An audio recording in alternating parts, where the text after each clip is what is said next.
ನಮಸ್ಕಾರ, ನಾನು ಗುರುರಾಜ್, ವಿಜಯಪುರ ಜಿಲ್ಲಾ ನ್ಯೂಸ್ 18 ವರದಿಗಾರ. ರಾಷ್ಟ್ರದಲ್ಲಿ ಇತ್ತೀಚೆಗೆ ಹಲವು ಕಡೆ ದಾಳಿ ನಡೆಸಿರುವಂತಹ ಹಲವು ಉಗ್ರರನ್ನು ಬಂಧಿಸಿರುವಂಥದ್ದು. ಅದರಲ್ಲೂ ವಿಜಯಪುರ ಜಿಲ್ಲೆಯಲ್ಲಿ ಸಹಿತ ಈ ಹಿಂದೆ ಓರ್ವ ಉಗ್ರರನ್ನು ಬಂಧಿಸಿದಾಗ ಈ ರೀತಿಯ ಪ್ರಕರಣಗಳು ವಿಜಯಪುರ ಜಿಲ್ಲೆಯಲ್ಲಿ ಇದ್ದೇವೆ ಅಂತೇಳಿ ಜನರಿಗೆ ಗೊತ್ತಾಗ್ತಿರುವಂಥದ್ದು. ಕಳೆದ 1998ರಲ್ಲಿ ತಮಿಳುನಾಡಿನ ಕೊಯಮತ್ತೂರಿನಲ್ಲಿ ಒಂದು ಸರಣಿ ಬಾಂಬ್ ಸ್ಫೋಟ ಸಂಭವಿಸುತ್ತೆ. ಫೆಬ್ರವರಿ 14 ಮತ್ತು 17ರ ಅವಧಿಯಲ್ಲಿ. ಆ ಸಮಯದಲ್ಲಿ ಸುಮಾರು 50ಕ್ಕೂ ಅಧಿಕ ಜನ ಪ್ರಾಣ ಕಳೆದುಕೊಂಡಿರ್ತಾರೆ, 100ಕ್ಕೂ ಅಧಿಕ ಜನ ಗಾಯಗೊಂಡಿರ್ತಾರೆ. ಆ ಪ್ರಕರಣಕ್ಕೆ ಸಂಬಂಧಪಟ್ಟಂಗೆ ತಮಿಳುನಾಡು ಪೊಲೀಸರು ಮತ್ತು ಅಲ್ಲಿ ATS ವಿಶೇಷ ತಂಡವನ್ನು ರಚನೆ ಮಾಡಿಕೊಂಡು ಆ ಪ್ರಕರಣದ ಬಗ್ಗೆ ತನಿಖೆ ನಡೆಸ್ತಾರೆ. ಸುಮಾರು 25 ವರ್ಷಗಳ ಬಳಿಕ ಆ ಪ್ರಕರಣದ ಓರ್ವ ಆರೋಪಿಯನ್ನು ವಿಜಯಪುರದಲ್ಲಿ ಬಂಧಿಸ್ತಾರೆ. 25 ವರ್ಷಗಳಿಂದ ಪೊಲೀಸರಿಂದ ತಲೆಮರೆಸಿಕೊಂಡಿರುವಂಥ ಆರೋಪಿ ವಿಜಯಪುರದಲ್ಲಿ ಪತ್ತೆಯಾಗಿರುವಂಥದ್ದು ಒಂದು ರೀತಿಯಿಂದ ಆಶ್ಚರ್ಯಕ್ಕೆ ಕಾರಣವಾಗಿರುವಂಥದ್ದು. ಮತ್ತು ಇದರಲ್ಲಿ ಭದ್ರತಾ ವೈಫಲ್ಯ ಇದೆಯಾ ಅಂತೇಳಿ ಅನ್ನಿಸ್ತಾ ಇರುವಂಥದ್ದು. ಕಾರಣ ಇಷ್ಟೇ, ಸುಮಾರು 25 ವರ್ಷಗಳ ಕಾಲ ಆತ ವಿಜಯಪುರದಲ್ಲಿ ನೆಲೆಸಿದ್ರು ಸಹಿತ ಬೇರೆ ಹೆಸರಿಂದ. ಕೊಯಮತ್ತೂರು ಬಾಂಬ್ ಸ್ಫೋಟದಲ್ಲಿ ಆತ ಪ್ರಮುಖ ಆರೋಪಿಯಾಗಿದ್ದಾಗ ಆತನ ಹೆಸರು ಸಾದಿಕ್ ಅಂತ ಆತನ ಹೆಸರಾಗಿತ್ತು. ಆದರೆ ಆತ ವಿಜಯಪುರಕ್ಕೆ ಬಂದ ಮೇಲೆ ಶಹಜಾನ್ ಅನ್ನೋ ಹೆಸರು ಬದಲಿಸ್ಕೊಂಡಿದ್ದ, ಟೈಲರ್ ರಾಜ ಅಂತ ಹೇಳಿ ಕರಿತಾ ಇದ್ರು. ಈ ರೀತಿ ಬೇರೆ ಬೇರೆ ಹೆಸರುಗಳಿಂದ ಆತ ವಿಜಯಪುರದಲ್ಲಿ ವಾಸವಾಗಿದ್ದ. ವಿಜಯಪುರ ಜಿಲ್ಲೆಯ ಆಲ್ಮೇಲ್ ಲಿಮಿಟ್ಸಲ್ಲಿ ಆತ ವಾಸವಾಗಿದ್ದ. ಜೊತೆಗೆ ಹಣ್ಣಿನ ತರಕಾರಿ ವ್ಯಾಪಾರ ಮಾಡಿಕೊಂಡು ಜೀವನವನ್ನು ಸಾಗಿಸ್ತಾ ಇದ್ದ. ಇದು ಎಲ್ಲೋ ಪೊಲೀಸರು ಈ ಥರ ಬಗ್ಗೆ ಏನು ಗಮನ ಹರಿಸಬೇಕಾಗಿತ್ತು, ಹರಿಸಿಲ್ವಾ, ಅಥವಾ ತಮಿಳುನಾಡಿನಿಂದ ಬಂದು ಪೊಲೀಸರಲ್ಲಿ ಅದನ್ನು ಬಂಧಿಸುವವರೆಗೂ ಜಿಲ್ಲೆಯ ಪೊಲೀಸರಿಗೆ ಅಥವಾ ರಾಜ್ಯದ ಪೊಲೀಸರಿಗೆ ಇದರ ಬಗ್ಗೆ ಮಾಹಿತಿ ಇರಲಿಲ್ವಾ ಅನ್ನೋದು ಗೊತ್ತಿಲ್ಲ.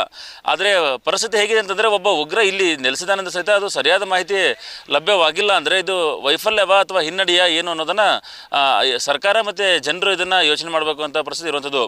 ಇತ್ತೀಚೆಗೆ ರಾಷ್ಟ್ರದಲ್ಲಿ ಹಲವು ಕಡೆ ದಾಳಿ ಮಾಡಿ NIA ಅಧಿಕಾರಿಗಳು ಹಲವು ವೈಟ್ ಕಾಲರ್ ಉಗ್ರರನ್ನು ಬಂಧಿಸಿದ್ದಾರೆ. ಅದರಲ್ಲಿ ಅದೇ ರೀತಿ ವಿಜಯಪುರದಲ್ಲಿ ಸಹಿತ ಬಂಧಿಸಿರೋದು ಬಹಳಷ್ಟು ಆಶ್ಚರ್ಯಕ್ಕೆ ಕಾರಣವಾಗಿರುವಂಥದ್ದು.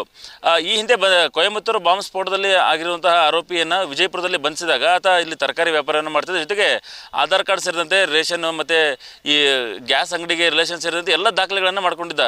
ಹಾಗಾಗಿ ಇದನ್ನು ಜಾಲವನ್ನು ನೋಡಿದರೆ ವಿಜಯಪುರದಲ್ಲಿ ಸಹಿತ ಏನು ನಕಲಿ ಆಧಾರ್ ಕಾರ್ಡ್ ತಯಾರು ಮಾಡುವಂತಹ ಜಾಲ ಇದೆಯಾ ಅಂತ ಹೇಳಿ. ಯಾಕಂದರೆ ಒಬ್ಬ ವ್ಯಕ್ತಿ, ಒಂದು ಕುಟುಂಬದವರು, ಈಗ ನೀವು ವಿಜಯಪುರ ಜಿಲ್ಲಾಧಿಕಾರಿ ಕಚೇರಿ ಬಂದು ನೋಡಿದರೆ ಪ್ರತಿದಿನ ಒಂದು ಶಾಲಾ ವಿಚಾರಕ್ಕೆ ಸಂಬಂಧಪಟ್ಟಾಗ ಸಣ್ಣ ಆಧಾರ್ ಕಾರ್ಡನ್ನು ಕರೆಕ್ಷನ್ಗೂ ಸಹಿತ ಜಿಲ್ಲಾಧಿಕಾರಿಗಳ ಕಚೇರಿಗೆ ನೂರಾರು ಜನ ನಿತ್ಯ ಬರುವಂತಹ ಪರಿಸ್ಥಿತಿ ಇರುವಂಥದ್ದು. ಅಂತರದಲ್ಲಿ ಒಬ್ಬ ಉಗ್ರನಿಗೆ ಈ ರೀತಿ ಒಂದು ಆಧಾರ್ ಕಾರ್ಡ್ ಜಿಲ್ಲೆಯಲ್ಲಿ ಸಿಗುತ್ತೆ ಅಂತಂದರೆ ಯಾವ ಮಟ್ಟಿಗೆ ಅಂತ ಹೇಳಿ. ಜೊತೆ ಆಧಾರ್ ಕಾರ್ಡ್ ಸಿಗೋದಲ್ಲದೆ ಅದನ್ನ ದಾಖಲೆಗಳು ರೆಡಿ ಆಗುತ್ತೆ, ಬ್ಯಾಂಕ್ ಪಾಸ್ಬುಕ್ ರೆಡಿ ಆಗುತ್ತೆ, ಬ್ಯಾಂಕಲ್ಲಿ ಅಕೌಂಟ್ ಓಪನ್ ಮಾಡೋಕ್ಕಾಗುತ್ತೆ, ಜೊತೆಗೆ ಗ್ಯಾಸ್ ಕನೆಕ್ಷನ್ ಸಹಿತ ಸಿಗುತ್ತೆ. ಈ ರೀತಿ ಎಲ್ಲ ದಾಖಲೆಗಳು ಹೇಗೆ ಕ್ರಿಯೇಟ್ ಆದವು ಅಂತ ಹೇಳಿ ಒಬ್ಬ ವ್ಯಕ್ತಿಯ ದಾಖಲೆಗಳನ್ನು ಕ್ರಿಯೇಟ್ ಮಾಡಬೇಕಾದ್ರೆ ಅದನ್ನ ಮೂಲ ದಾಖಲೆಗಳನ್ನು ಪರಿಶೀಲನೆ ಮಾಡಬೇಕು, ಅಥವಾ ಎಲ್ಲಿದ್ದಾನೆ ಏನು ಅದ್ರ ಬಗ್ಗೆ ಮಾಹಿತಿಯನ್ನು ಕಲೆ ಹಾಕೋದು ಯಾರು ಅಧಿಕಾರಿಗಳ ಕೆಲಸ ಆಗಿರುವಂಥದ್ದು. ಆದರೆ ಈ ರೀತಿ ಒಬ್ಬ ಉಗ್ರ ಅಂದರೆ ಒಂದು ಪ್ರಮುಖ ಬಾಂಬ್ ಸ್ಫೋಟದ ಆರೋಪಿ ಸಹಿತ ವಿಜಯಪುರದಲ್ಲಿ ಬಂದು ಈ ರೀತಿ ಜೀವನ ನಡೆಸಿಕೊಂಡು ಜೊತೆಗೆ ಎಲ್ಲ ದಾಖಲೆಗಳನ್ನು ಕಲೆ ಹಾಕ್ತಾನೆ ಅಂದರೆ ಇದು ಯಾವ ಮಟ್ಟಕ್ಕೆ ಹೋಗಿದೆ ಅನ್ನೋದ್ರ ಬಗ್ಗೆ ಅಧಿಕಾರಿಗಳು ಒಂದು ರೀತಿಯಿಂದ ಪರಿಶೀಲನೆ ಮಾಡುವಂತಹ ಪರಿಸ್ಥಿತಿ ಇರುವಂಥದ್ದು. ಈ ಆರೋಪಿ ಏನಿದ್ದಾನೆ ಹಲವು ದಿನಗಳಿಂದ ವಿಜಯಪುರದಲ್ಲಿ ಇದ್ದರೂ ಸಹಿತ ಇಲ್ಲಿನ ಪೊಲೀಸರಿಗೆ ಅದರ ಬಗ್ಗೆ ಮಾಹಿತಿ ಇರಲಿಲ್ಲ. ಕೊನೆಗೆ ಕೊಯಮತ್ತೂರಿನ ಪೊಲೀಸರು ಇಲ್ಲಿ ಬಂದು ಅದನ್ನು ಅರೆಸ್ಟ್ ಮಾಡ್ಕೊಂಡು ಹೋದಾಗಲೇ ಗೊತ್ತಾಗಿರುವಂಥದ್ದು ಇಲ್ಲೊಬ್ಬ ಆರೋಪಿ ಇದ್ದಾನೆ ಅಂತೇಳಿ. ಮತ್ತು 25 ವರ್ಷಗಳಿಂದ ಕಾಲ ಆತನಿಗೆ ಯಾವ ರೀತಿ ಸಲಹೆ ಸೂಚನೆಗಳು ಅಥವಾ ಆತನಿಗೆ ಯಾವ ರೀತಿ ಸಹಕಾರವನ್ನು ಕೊಡ್ತಾ ಇದ್ರು, ಅವರ ವಿರುದ್ಧ ಸಹಿತ ಈಗ ಕ್ರಮ ಆಗಬೇಕಾಗಿರುವಂಥದ್ದು. ಯಾಕಂದರೆ ಓರ್ವ ಇಂಥ ಆರೋಪಿ ಇದ್ದಾನೆ ಅಂತಂದರೆ ಸ್ಥಳೀಯರು ಸಹಿತ ಇಂಥವನೊಬ್ಬ ಬಂದಿದ್ದಾನೆ, ಅವನು ತಮಿಳುನಾಡು ಮೂಲದವನು, ಈ ರೀತಿ ಇದ್ದಾನೆ, ಆತನ ಬಗ್ಗೆ ಹಿನ್ನೆಲೆ ಗೊತ್ತಿಲ್ಲ ಅಂತೇಳಿ ಇಲ್ಲಿ ಸ್ಥಳೀಯರಾದರೂ ಅವನ ಬಗ್ಗೆ ಮಾಹಿತಿ ನೀಡಬೇಕಾಗಿತ್ತು. ಅವರು ಸಹಿತ ಆತನ ಬಗ್ಗೆ ಮಾಹಿತಿ ನೀಡಿಲ್ಲ.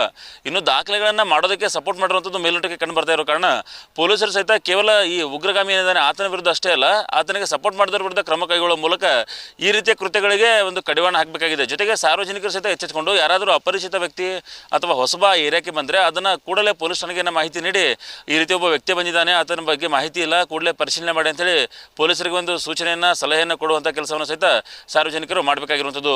ನಿರ್ಭೀತ, ನಿಷ್ಪಕ್ಷಪಾತ, ವಿಶ್ವಾಸಾರ್ಹ ಸುದ್ದಿಗಳಿಗೆ ಮತ್ತೊಂದು ಹೆಸರಾಗಿರುವ ನ್ಯೂಸ್ 18 ಕನ್ನಡ ಈಗ ಆಪ್ನಲ್ಲೂ ಲಭ್ಯವಿದೆ.